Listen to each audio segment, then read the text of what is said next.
አራጆች ናችሁ አይደላችሁም? ይሄን መልስ ስጡ። አይደለንም። ኢየሱስ ክርስቶስ ነው በእኔ የማያምኑትን እረዷቸው ያለው። አሳየኝ።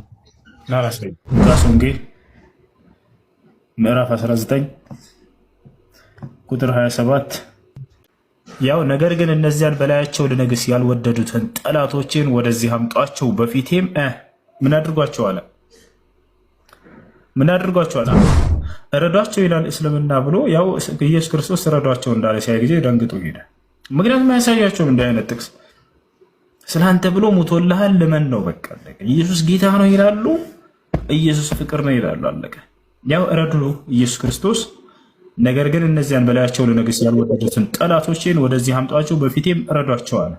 የማቀርባቸው ጥያቄዎች የተጠየቁት እዚህ ሶሻል ሚዲያ ላይ አሉ ከተባሉ በእስልምና ውስጥ ትልቅ ቦታ ከሚሰጣቸው እውቀት አላቸው ከሚባሉ ኡስታዝ ሁሱ የሚባሉ አንድ አስተማሪ ከሳቸው የተነሳ ነገር ነው። በመጽሐፍ ቅዱስ ኢየሱስ በእኔ የማያምኑ ሰዎችን እረዷቸው ብሎ ተናግሯል የሚል ነገር ይነሳል። ለዚህ ማስረጃ ብሎ የሚያቀርቡት ሉቃስ 19:27 ነው። የሉቃስ ወንጌል 19:27 በኢየሱስ የማያምኑ ሰዎች ይታረዱ የሚል ሐሳብ አለው ተብሎ ይነገራልና ለዚህ ሐሳብ ማብራሪያ ስለፈለኩኝ ነው። ሁሉንም ማየት ትችላለህ። በዚህ ጉዳይ ላይ የሚጠቅሱት ዮሐንስ ሉቃስ 19:27 ነው የሚሉ እንጂ 26 እንኳን አይሉ። ከ25 ጀምሮ እስከ 27 እንኳን አይሉ፣ ወይም 26 እና 27 እንኳን አይሉ። በቃ እሷን ነው፣ ሌላ እንትን ማድረግ አይችሉም። ጥቅስ አገኘ እኮ ይኸው እነሱ ከቁርአን ላይ እንደዚህ ጠቀሱ፣ ከሐዲስ ላይ እንደዚህ ጠቀሱ፣ ከኔ የሚባለው እኮ ደግሞ ከመጽሐፍ ቅዱስ ጠቅሶ ካሳፈራቸው ምናምን የምትባል እችትን የሆነ ሙቀት አለች። እሷን ሙቀት ለማግኘት ዝም ብሎ እንትን የሚያደርጉት ነው እንጂ መጽሐፍ ቅዱሱን አውቀውት ወይም ተገንዝበውት የሚሉት አይደለም ማለት ነው። ይህን ጥያቄ የሚጠይቁ ሰዎች እኔ በጣም እርግጠኛ ነኝ ካውንተር አታክ ለማድረግ የተጠቀሙበት ነው። ጉዳዩ ገብቷቸው ስለሆነ ሳይሆን በመጽሐፋቸው ላይ ሲጠየቁ ወይ ቁርአን ተጠቅሶባቸዋል ወይ ሐዲስ ተጠቅሶባቸዋል። ስለዚህ ሐዲሱ ላይ እንደዚህ የሚላለ ወይ ቁርአኑ ላይ እንደዚህ የሚላለ ሲባል ኖ ኢየሱስስ ብሎ የለም እንዴ እንደዚህ ብሎ ለካውንተር አታክ ለመጠቀም የሚያመጡት ነገር ነው እንጂ እውቀት አይደለም። ለዛውም ደግሞ እነኛውን አንተ የምትላቸው ልጆች የፈጠሩትም አይደለም። ይሄ የቆየ ሀሳብ ዛሬ በኋላ ካልተቀየረ በስተቀር ይህችን ቁጥር 27ን ብቻ ነው እንትን የሚያደርጉት ያሉት። ግን ይሄ ቁጥር 27 ላይ የሚጀምር ነገርም አይደለም። ጉዳዩም ራሱ ኢየሱስ ያለው አይደለም። ምንድነው ጉዳዩ? ምሳሌ ነው። ኢየሱስ ክርስቶስ ምሳሌ ነው የሰጠው።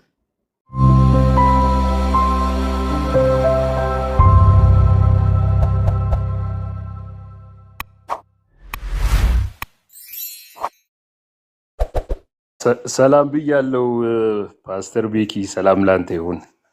እንዲህ ሰላም እንዴት ነህ? አንጀሎ ነኝ ፓስተር ቤኪ። በጣም ነው የማመሰግነው። የገባሁት እንኳን እስልምና ጋር የተያያዘ ስለሚነሱ ጥያቄዎችም ካሉ የሚል ነገር ስላነሳ ከዚህ ጋር በተያያዘ አንዳንድ ጥያቄዎችን ለመጠየቅ ነበር ከተቻለ። ይቻላል። እሺ፣ አመሰግናለሁ ፓስተር ቤኪ። ምንድነው ያው ብዙ ጥያቄዎች አሉ። አሁን በተለይ እስልምና ላይ ለማጥናትም እየሞከርኩ ስለሆነ አሁን ብዙ ጥያቄዎች አሉኝ። ከብዙ ጥያቄዎች ውስጥ የተወሰኑትን ምናልባት አንድ ጊዜ ካለ 1-3 የሚሆኑ ጥያቄዎች ይኖሩኛል። እዚሁ ሶሻል ሚዲያ ላይ ከሚመላለሱ ሰዎች ኡስታዞች ከሚያነሱት የተወሰኑ ጥያቄዎች ማንሳት እፈልጋለሁ። የማቀርባቸውን እንደ ማስታወሻ ማስቀመጫቸው ነበረ። የማቀርባቸው ጥያቄዎች የተጠየቁት እዚህ ሶሻል ሚዲያ ላይ አሉ ከተባሉ በእስልምና ውስጥ ትልቅ ቦታ ከሚሰጣቸው እውቀት አላቸው ከሚባሉ ከትላልቅ ኡስታዞች ወይም ደግሞ የእስልምና መምህራን መጽሐፍ ቅዱስን እናውቃለን ከሚሉ ሙስሊም አፖሎጂስቲክስ የሚነሱ ጥያቄዎች ናቸው እና በእርግጥ እነዚህ ጥያቄዎች ዳይሬክት ለኛ የተጠየቁ አይደሉም። ለስላሴ አማንያን የተጠየቁ ጥያቄዎች ናቸው።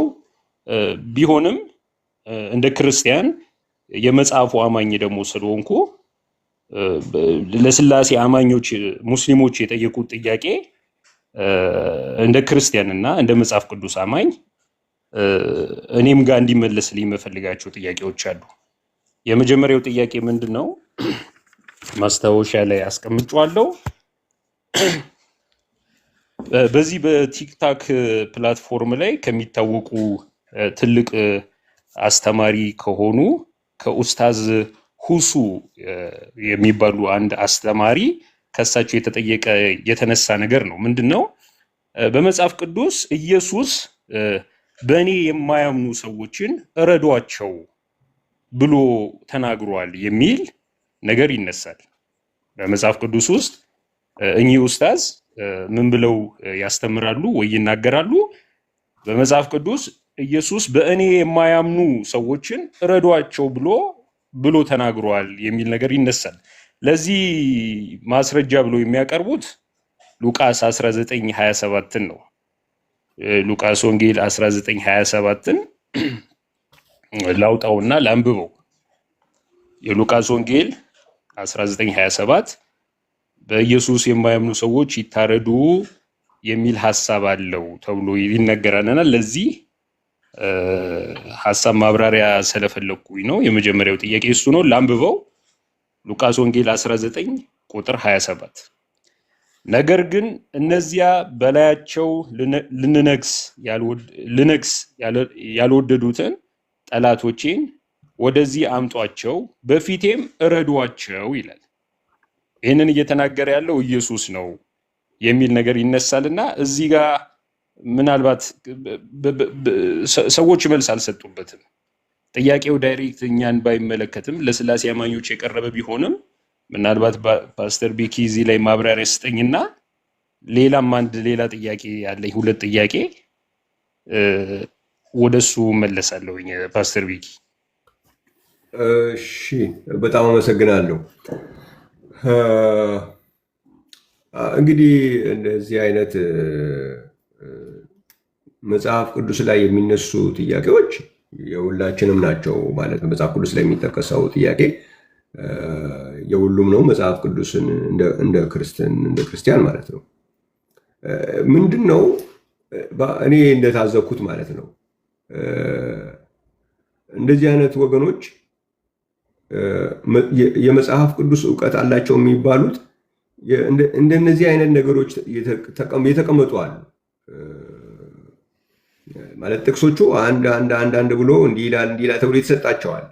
እነዛን ነው የሚያነቧቸው እንጂ የመጽሐፍ ቅዱስ እውቀት አይደለም ያላቸው፣ የጥቅስ እውቀት ነው። አሁን ብዙ ጊዜ በጥቅስ እውቀትና በመጽሐፍ ቅዱስ እውቀት መካከል ያለው ልዩነት በተለይ እንደዚህ የሶሻል ሚዲያ ላይ ጠፍቷል። ለብሽሽቅ ነው በአብዛኛው የሚጠቀሙበት እና የመጽሐፍ ቅዱስ እውቀት አይደለም ያለው። እነሱ ናቸው ሰዎች ይሏቸዋል። ምንም ለማያውቅ ሰው ሁለትም ሰው ሶስትም ጥቅስ ብትጠቅስ መጽሐፍ ቅዱስ የሚያውቅ ነው የሚመስለው እና እንደዚህ አይነት ችግሮች አሉ እና መጽሐፍ ቅዱስን በጥልቀት ያላነበቡ ሰዎች የሰጧቸው ሀሳብ እንደ እውነት ተከትለው የሚሄዱ ሰዎች የሚፈጥሩት ስህተት ነው። አሁን ሉቃስ ወንጌል ምዕራፍ አሁን አንተ የጠቀስከው ጥቅስ ላይ እንዳልከው የሚጠቀሰው እሷ ናት። በዙሪያው ላይ ምን አለ? ምንም፣ ማንም የሚያውቀው ነገር የለም። የሚሰሟቸው ሰዎች ደግሞ በአብዛኛው ክርስቲያኖችም ስላልሆኑ እንደዛ ይደረጋል። ዓላማው ምንድን ነው?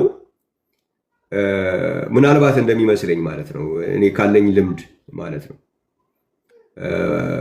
ከተወሰኑ ዓመታት በፊት ብዙ በዚህ ላይ ለማየት እድል ነበረኝ። ለረጅም ሰዓት ዓመታት ሰርቻለሁ። የሆነ እነሱን ጠይቀዋቸው ሊሆን ይችላል። የሆነ አሁን ወይ በቁርአን ላይ ወይ በሐዲሱ ላይ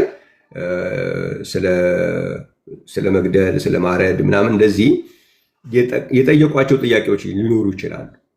አሁን እሱን ካውንተር ለማድረግ ያንኑ ራሱ መመለስ ካልሆነም አይደለም ብሎ በዛው በራሱ በመጽሐፉ ከመመለስ ፋንታ እናንተም ጋር እኮ አለ ብንላቸው በሚል የሚፈጥሩት ነገር ነው።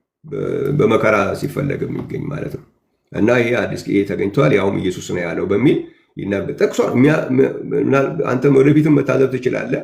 ከዛሬ በኋላ ካልተቀየረ በስተቀር ይህችን ቁጥር 27ን ብቻ ነው እንትን የሚያደርጉት ያሉት። ግን ይሄ ቁጥር 27 ላይ የሚጀምር ነገርም አይደለም። ጉዳዩም ራሱ ኢየሱስ ያለው አይደለም። ምንድነው ጉዳዩ? ምሳሌ ነው። ኢየሱስ ክርስቶስ ምሳሌ ነው የሰጠው። ስለምን ጉዳይ ነው ምሳሌ የሰጠው? በመጨረሻው ቀን ሲመጣ ስላለው። ይህንን የምናገኘው ቁጥር 11 ጀምሮ ነው ሀሳቡ የሚጀምረው። ቁጥር 11 ላይ እንዲህ ይላቸዋል።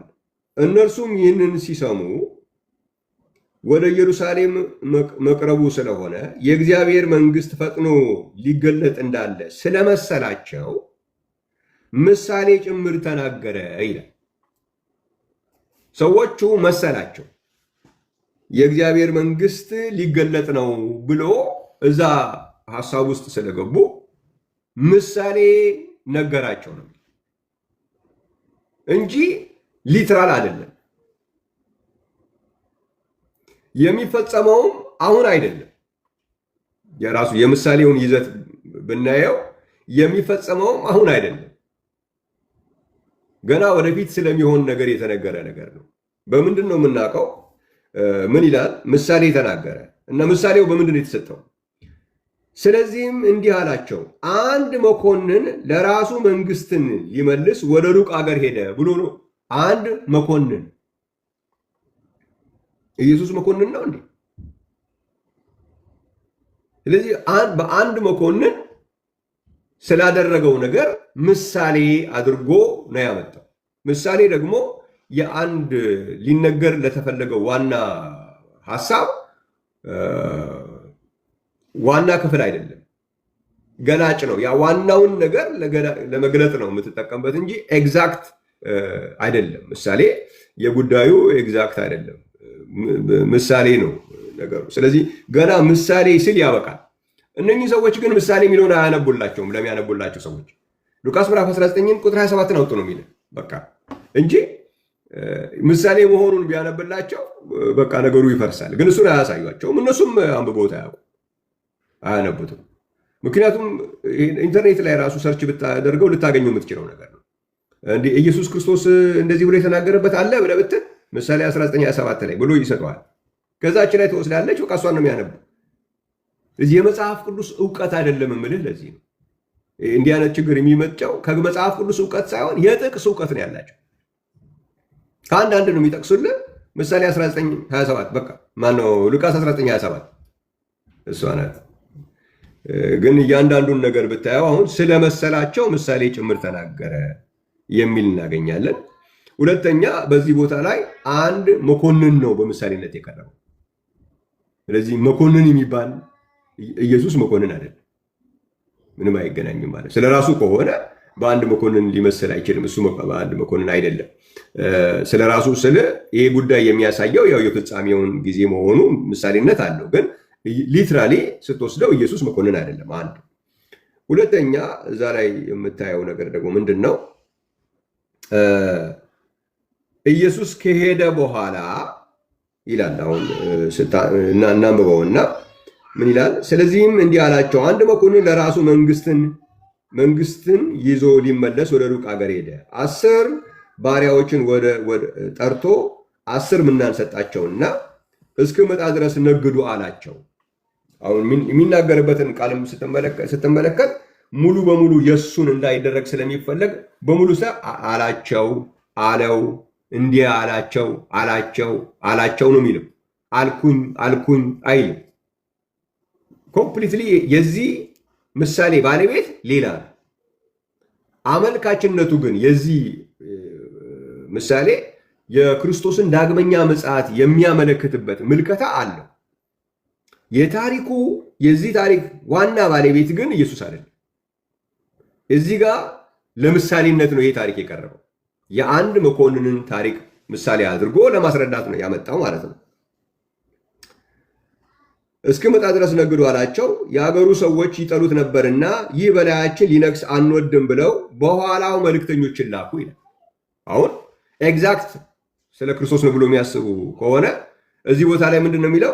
ከሄደ በኋላ እንድትነግስብን አንፈልግም ብለው በኋላው መልእክተኞችን ላኩ ይላል። እስቲ ኢየሱስ ከሄደ በኋላ ወደ ኢየሱስ የላኩ ሰዎች አሉ እንዴ? እነማን ናቸው ወደ ኢየሱስ መልእክት የተላኩት?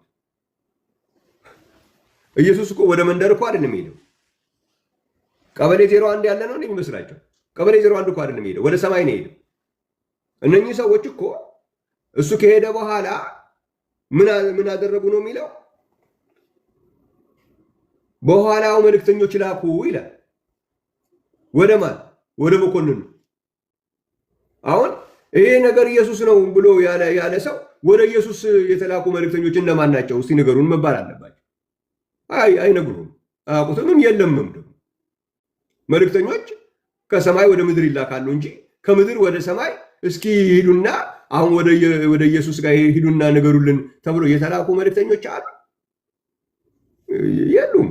ስለዚህ ሐሳቡን መጽሐፍ ቅዱስን አጥንተውት የደረሱበት መደምደሚያ ሳይሆን ቅድም እንደነገርኩ የተጠየቁት ጥያቄ አለ በእነሱ መጽሐፍ ላይ። ያንን ካውንተር ለማድረግ ዝም ብላ እዚች ጋር ያንን የሚመስል ቃል እዛ ጋር እነሱ መጽሐፍ ላይ ተገኘ የሚባለው መጽሐፍ ስላለ እሱን ካውንተር ለማድረግ ዝም ብሎ በድፍን የመጣ ነው እንጂ በእውቀት የመጣ ያልተገናዘበ ትርጉም የሚያመጣው ችግር ነው ይሄ ጉዳይ ማለት ነው። እና እየቀጠልን ልናይ እንችላለን። እግዚአብሔር የተመሰገነ ይሁን። ከዛ በኋላ ምንድን ነው የሚላቸው? እነሱም ሲናገሩ ቁጥር 20 ላይ ስትመጣ ሌላው መጥቶ ጌታ ሆይ በጨርቅ ጠቅልዬ አሁን ካስቀመጡት መካከል አንዱ 5 አንዱ 10 ነውና በጨርቅ የጠቀለለው ሰውዬ ምን አደረገው ይላል ቁጥር 20 ላይ ስታነብ። ሌላው መጥቶ ጌታ ሆይ በጨርቅ ጠቅልዬ የጠበቅኳት ምናን እነሆ ፈርቼ አለሁና ጨካኝ ሰው ስለሆንክ ያኖርከውን ትወስዳለህ፣ ያልዘራኸውንም ያላኖርከውን ትወስዳለህ፣ ያልዘራኸውንም ታጭዳለህ አለው ይላል። አለኝ አይደለም የሚለው አለው ነው። ማንን? መኮንኑን። ምንድን ነው ጨካኝ ሰው ብሎ ነው የሚገልጸው። እንግዲህ እነዚህን ሁሉ ነገሮች ማየት ይቻላል ማለት ነው። ቁጥር 23 ላይ ደግሞ ስታነብ ምን ይላል? ቁጥር 23 ላይ ገንዘቤን ለለዋጮች አደራ ያልሰጠኸው እኔም መጥቼ ከትርፉ ጋር እወስደው ነበር አለው ይላል። ገንዘቤን ለለዋጮች አደራ ያልሰጠኸው ለምንድን ነው ብሎ ይጠይቀዋል ማለት ነው። እኔም ከትርፉ ጋር ወስድ ነበረ። ገንዘቤን ለለዋጮች አደራ ያልሰጠኸው ይላል። ኢየሱስ የሰጠንን ነገር ከሆነ ኢየሱስ የሰጠንን ነገር ለሌሎች እንዲሰሩት እንዴት ነው መስጠት የምንችለው? አሁን የተጠየቀው ጥያቄ አንዱ ይሄ ነው። አሁን ያልሰራበትን ሰው ሲጠይቀው ይህ ገንዘቤን ለምን ሌሎች አልሰጠህም ይለዋል። እሺ ይሄንን ይሄ መኮንኑ ነው ይሄን የሚል ምሳሌ መኮንኑ ነው ይሄን የሚጠይቀው። ግን ይሄንን ኤግዛክትሊ ኢየሱስን የጠየቀው ብለው ከሆነ የሚያስቡት እሱ ኢየሱስ የሰጠንን ነገር እኛ ስላልሰራንበት በቃ እከሌ አንተ ሰራበት፣ ይሄንን ኢየሱስ ነበር ለኔ የሰጠኝ፣ ይሄንን ጸጋ ሰጥቶኝ ነበረ፣ እኔ ስላልሰራሁበት አንተ ሰራበት ብለን መስጠት እንችላለን? እኛ ለኛ የተሰጠንን ጸጋ ለሰው መስጠት ይችላል? አይችልም። እዚህ ቦታ ላይ ግን ምንድነው የሚጠይቀው መኮንኑ? እኔ የሰጠውን ገንዘቤን አንተ መስራት ካልቻልክበት ለምን ለሌላ አልሰጠኸውም ብሎ ነው የሚጠይቀው። ካልሰራሁበት አልሰራሁበትም ይቀርብኛል፣ እግዚአብሔር የሰጠኝን ጸጋ እኔ ካልሰራሁበት አልሰራሁበትም ብሎ ይቀራል እንጂ አንድ ሰው እግዚአብሔር የሰጠውን ጸጋ በቃ እኔ ስላልተጠቀምኩበት እንካ የኔን ስራበት ብሎ መስጠት ይቻላል? አይቻልም። መኮንኑ ግን ያንን ነው ዲማንድ የሚያደርገው። እዚህ ቦታ ላይ ኢየሱስን ብታስገባው እንዴት አድርጎ ይሰራል? ስለዚህ አንድ ሀሳብ ትክክል የሚሆነው የሆነች እኛ የፈለግናት ቦታ ላይ ብቻ ቁጥር 27 ላይ ብቻ የሚሰራ ሀሳብ ነው ብለው እንዴት ሊነሱ ይችላሉ? እነዚህ ሁሉ ነገሮች አሉ እኮ። ወደኋላው መልእክተኞችን ላኩ ይላል። ምሳሌ ነው የነገራቸው ይላል። የተሰጠው ምሳሌ መኮንን ነው ይላል። መኮንኑ የሚጠይቃቸውን ጥያቄዎች ደግሞ ተመልከቱ። ለምንድን ነው ገንዘቤን ለሌላ ያልሰጠኸው ይላል። አሁን ኢየሱስ የሰጠንን ነገር ፈጣሪ የሰጠንን ስጦታ እኔ ስላልሰራሁበት በቃ ይህንን የጸጋ ከኔ አውጥቼ ይህንን ጸጋ ፈጣሪ ሰጥቶኝ ነበረ እኔ ስላልተጠቀምኩበት እንካ አንተ ስራበት ብሎ መስጠት ይቻላል? አይቻልም። ይሄ ግን እዚህ ጋር መኮንኑ ያንን ጥያቄ እየጠየቀ ነው። ስለዚህ ኢየሱስ እንደሱ አለ ብለው ሊሉን ነው የሚፈልጉት? አይሆንም፣ የሚያስኬድ አይደለም። እንደነገርኩ ይህንን ጥያቄ የሚጠይቁ ሰዎች እኔ በጣም እርግጠኛ ነኝ ካውንተር አታክ ለማድረግ የተጠቀሙበት ነው። ጉዳዩ ገብቷቸው ስለሆነ ሳይሆን በመጽሐፋቸው ላይ ሲጠየቁ ወይ ቁርአን ተጠቅሶባቸዋል ወይ ሐዲስ ተጠቅሶባቸዋል። ስለዚህ ሐዲሱ ላይ እንደዚህ የሚል አለ ወይ ቁርአኑ ላይ እንደዚህ የሚል አለ ሲባል ኖ ኢየሱስስ ብሎ የለም እንዴ እንደዚህ ብሎ ለካውንተር አታክ ለመጠቀም የሚያመጡት ነገር ነው እንጂ እውቀት አይደለም። ለዛውም ደግሞ እነኛውን አንተ የምትላቸው ልጆች የፈጠሩትም አይደለም። ይሄ የቆየ ሀሳብ ነው እና እነሱም የሆነ ቦታ ላይ ሲጠቀስ ሰምተውት ነው እንደዛ የሚሆነው። ኢንተርኔትም ላይ ምናምንም ላይ ይኖራል። ሌሎችም ሰዎች ሲጠቅሱት የነበረ ጉዳይ ስለሆነ ማለት ነው። ስለዚህ ያንን እነሱ የሚጠየቁትን ጥያቄ ለመሸፈን ያክል የሚሉት ነው። የሚያቋትም እሷን በቃ ሁሉንም ማየት ትችላለህ። በዚህ ጉዳይ ላይ የሚጠቅሱት ሉቃስ 19:27 ነው የሚሉ እንጂ 26 እንኳን አይሉ። ከ25 ጀምሮ እስከ 27 እንኳን አይሉ፣ ወይም 26 እና 27 እንኳን አይሉ። በቃ እሷን ነው፣ ሌላ እንትን ማድረግ አይችሉም። እሱን ትመለከታለህ ማለት ነው። ሌላው 10 ምናን ላለው ስጡት ይላል። ቁጥር 24 ላይ ስታነበው ምን ይላል? በዚያን ጊዜ ቆመው የነበሩትን ምናኑን ውሰዱበት 10 ምናን ላለው ስጡት አላቸው ይላል። ፈጣሪ የሰጠህን ስጦታ ሰዎችን እሱ ቁጭ ብሎ እንግዲህ ፈጣሪ ወይም ደግሞ ፈጣሪ ባይሉትም እነኚህ ወገኖቼ ኢየሱስ ውሰዱበትና ከሱ ላይ ለዛኛው ስጡት ነው። እኔ እሱ እንኳን አይደለም እንግዲህ የሚሰጠው ከሰው ላይ እንዴት ነው አንድ ሰው ለእግዚአብሔር ፈጣሪ የሰጠህን ወይም ደግሞ እንግዲህ በኢየሱስ ክርስቶስ በኩል ቢሆኑ መቼም ፈጣሪ ነው የሰጠው ብሎ ነው የሚያምኑት። እና ፈጣሪ የሰጠህን ስጦታ ከሰው ላይ ወስደህ እንዴት ነው ሰው ለሌላ የሚሰጠው? እዚህ ላይ ግን ቁጥር 24 ላይ ይሄ መኮንን ምንድን ነው የሚለው? በዚያ ለቆሙት ምን ይላቸዋል? ምናኑን ውሰዱበት ይላል። ወስድበታለሁ እንኳን አይልም፣ ውሰዱበት ነው የሚለው። ሰዎቹ ናቸው የሚወስዱበት፣ ከዛ ካልተጠቀመበት ሰውዬ ላይ ማለት ነው። ውሰዱበት፣ ከዛ 10 ምናን ላለው ስጡት ይላል። ስለዚህ ወሳጆቹም ሰዎች ናቸው። ያንን ወስደው ደግሞ 10 ላተረፈው የሚሰጡትም ሰዎች ናቸው። እንዴት የፈጣሪን ስጦታ ሰው ከሰው ነጥቆ ለሌላ ሰው መስጠት ይችላል? ራሱ እንኳን ወሰደበትና ለሌላ ሰጠው ቢሆን ኖረው ኦኬ ትንሽ ማቀራረብ ይቻላል። ስለዚህ ይሄ መኮንኑ ነው ይህን ሀሳብ የሚያደርገው። በቃ ውሰዱና ብሎ የመኮንኑን ሀሳብ ነው እንጂ ይሄ ሀሳብ ለኢየሱስ አይሰራም። እዚህ ጋር ያልሰራ ሀሳብ ልክ ቁጥር 19 ላይ 27 ላይ ሲደርስ ብቻ ሰራለን የሚለው አካሄድ ዝም ብሎ ለብሽሽቅ የሚጠቀሙበት ነገር ነው። የሶሻል ሚዲያው አካባቢ ላይ ያልተገባ አድናቆትን የሚፈልጉ ሰዎች ጥቅስ አገኘ እኮ ይኸው እነሱ ከቁርአን ላይ እንደዚህ ጠቀሱ፣ ከሐዲስ ላይ እንደዚህ ጠቀሱ፣ ከኔ የሚባለው እኮ ደግሞ ከመጽሐፍ ቅዱስ ጠቅሶ ካሳፈራቸው ምናምን የምትባል እችትን የሆነ ሙቀት አለች። እሷን ሙቀት ለማግኘት ዝም ብሎ እንትን የሚያደርጉት ነው እንጂ መጽሐፍ ቅዱሱን አውቀውት ወይም ተገንዝበውት የሚሉት አይደለም ማለት ነው። ሌላኛው ከዛ በኋላ ምንድን ነው የሚለው? አሁንም 27 ላይም ስታነብ ነገር ግን እነዚያን በላያቸው ልነግስ ያልወደዱትን ጠላቶችን ወደዚህ አምጧቸው ይላል። አሁንም ስለዚህ ወደዚህ አምጧቸው። የሚያመጧቸው ማናቸው? ሰዎች ናቸው። ስለዚህ ኢየሱስ ክርስቶስ ግን በእሱ ፍርድ ሊፈርድባቸው ያሉትን ሰዎች አይደለም ወደ እሱ የሚያመጧቸው። ይሄ የመኮንኑ ሀሳብ ነው። ስለዚህ አንድ መኮንን እንዲህ አድርጎ ነበረ። ለሰዎች ገንዘብ ሰጥቶ ሄደ። ለአንዱ 5 ለአንደኛውም እንደዚሁ 10 1 እንደዚህ ሰጥቶ ሄደ። ከዛ ተመልሶ መጥቶ ጠየቃቸው። ያልሰራውን ለምን ለሌላ አንተ ማትሰራበት ከሆነ ለምን አለ። እንደዛው ነው የሚሆነው። እኔም ጠይቃቸዋለሁ፣ ፍርድ መፈረዱ አይቀርም፣ የፍርድ ቀን መምጣቱ አይቀርም የሚል ነው የሚያነሳላቸው ያለው። በፍርድ ቀን ደግሞ በትክክለኛው ኢየሱስ ክርስቶስ የሚፈርድበት ፍርድ ላይ መላእክቶች ናቸው የሚላኩት። ማቴዎስ ወንጌል ምዕራፍ 13 ላይ እንጂ የሆኑ ሰዎች አይደሉም መጥተው ሰዎችን የሚሰበስቡት በኢየሱስ ክርስቶስ በሚፈርድ የፋይናል ፍርድ ላይ። ምክንያቱም ይሄ ነገር የሚሆንበትን ጊዜ ሉቃስ ሲናገር መቼ ነው መሰለ የሚለው? አሁን ይሄ የሚባለውም ነገር የሚካሄደው መቼ ነው የሚለው? ቁጥር 15 ላይ ዘሉቃስ 19 ቁጥር 15 ላይ መንግስትንም ይዞ በተመለሰ ጊዜ ነው የሚለው። ስለዚህ ፋይናሊ የሚሆነው ነገር ነው ምሳሌ ሆነው። ስለዚህ በኢየሱስ ክርስቶስ ዳግመኛ ሲመጣ ነው ለማለት ነው ምሳሌው እንኳን ከተባለ በዛ ጊዜ ላይ የሚሆነው ደግሞ በምንድን ነው?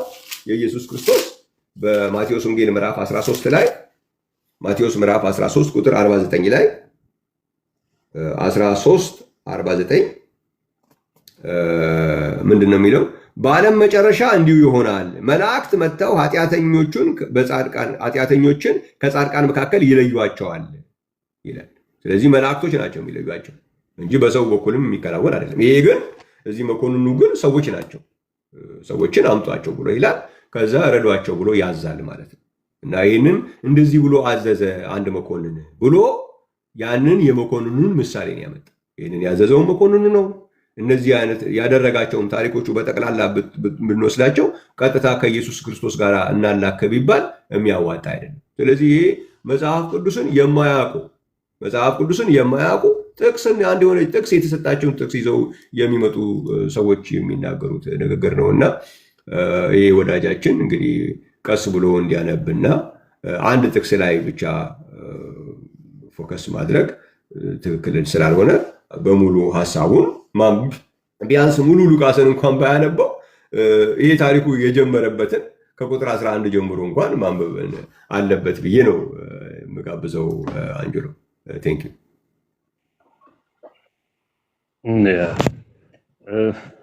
በጣም የሚገርም ነው ፓስተር ቤኪ። ስለዚህ ክፍሉ ላይ በአጠቃላይ ምሳሌ ሆኖ የመኮንኑን ንግግር ነው ኢየሱስ እየተናገረ ያለው እና እንደዛ ነው እያልከን ያለው። ግልጽ ነው፣ በጣም ግልጽ ነው።